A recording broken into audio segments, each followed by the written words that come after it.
আসসালামু আলাইকুম। আপনারা সবাই কেমন আছেন? আশা করি ভালো আছেন। আমরা আল্লাহর রহমতে সবাই ভালো আছি। আজকের ভিডিওটা শুরু করলাম বাপের বাড়ি এসেছি শীতের পিঠা খেতে। যে রস জাল করে রাখছে আমার মা, আমাকে বলতেছে খেয়ে দেখতে যে মিষ্টি কেমন। দেখুন কি সুন্দর টকটকে কালার। আমি একটু খেলাম, এবার আমার মেয়ে একটু খেয়ে দেখতেছে। মেয়ের খুব ভালো লাগতেছে। সকালে আসতে বলছিল কিন্তু আসি নাই, এই জন্য কাঁচা রস খেতে পারলাম না, কারণ জাল দিয়ে রসই খেলাম। রসটা খুব ভালোই লাগছে। বাইরের সাউন্ডের জন্য দুঃখিত। এই যে চালের গুঁড়া,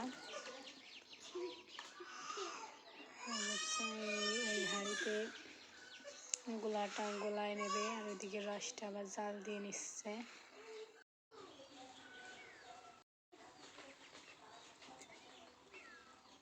এবার আমার মা গোলাটা গোলায় নেবে, হাঁড়িতে দিয়ে দিচ্ছে, আর আগে লবণ দিয়ে দিচ্ছে।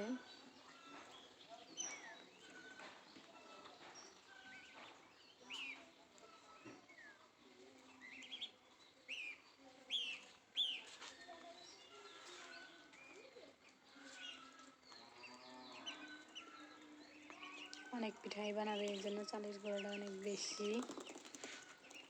এবার এর ভিতর হালকা গরম পানি দিয়ে দেবে।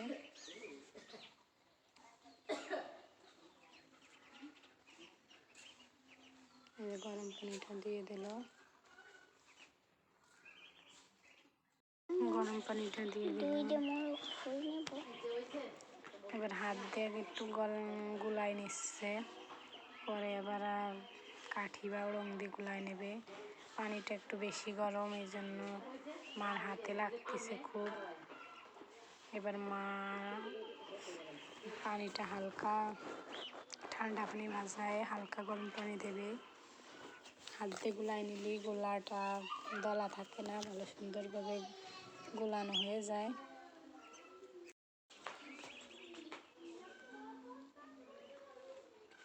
এবার হাত দিয়ে গোলাই নিচ্ছে, এখনও গরম যায়নি, এই জন্য মার একটু সমস্যা হচ্ছে। অনেক গরম পানি দেওয়া হয়ে গেছে। এবার কাঠি দিয়ে একটু করে নিচ্ছে। গোলাটা ভালো হলে পিঠেটাও ভালো হবে, গোলা ভালো না হলে পিঠে ভালো হবে না। ওই জন্য আর একটু পানি দিয়ে দিচ্ছে। গোলাটা একবার পাতলা করে গোলাতে হবে।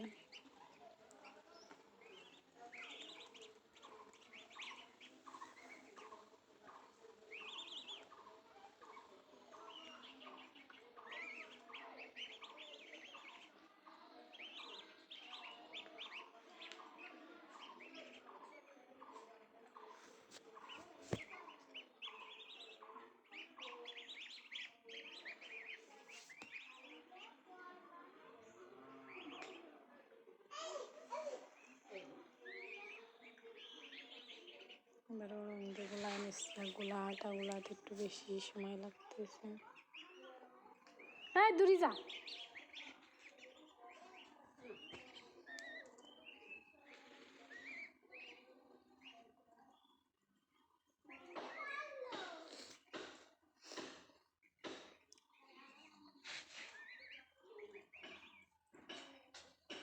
দেখুন গোলাটা প্রায় গোলানো হয়ে গেছে।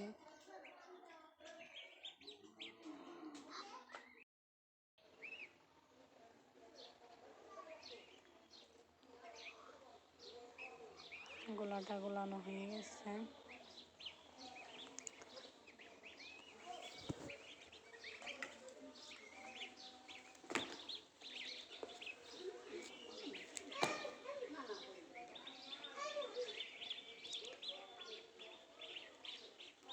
এবার পিঠেগুলো বানানো হচ্ছে। লম্বা সাসনা, এটা হচ্ছে গোল শাঁসের পিঠা, গোল গোল পিঠা হবে। পিঠাগুলো দেখতেও খুব সুন্দর। এই পিঠাটা সব রসে ভিজানোরটা অন্য স্বাদ, আর মাংস দিয়ে খাওয়া অন্য স্বাদ। মাংস দিয়ে খেতেই বেশি ভালো লাগে।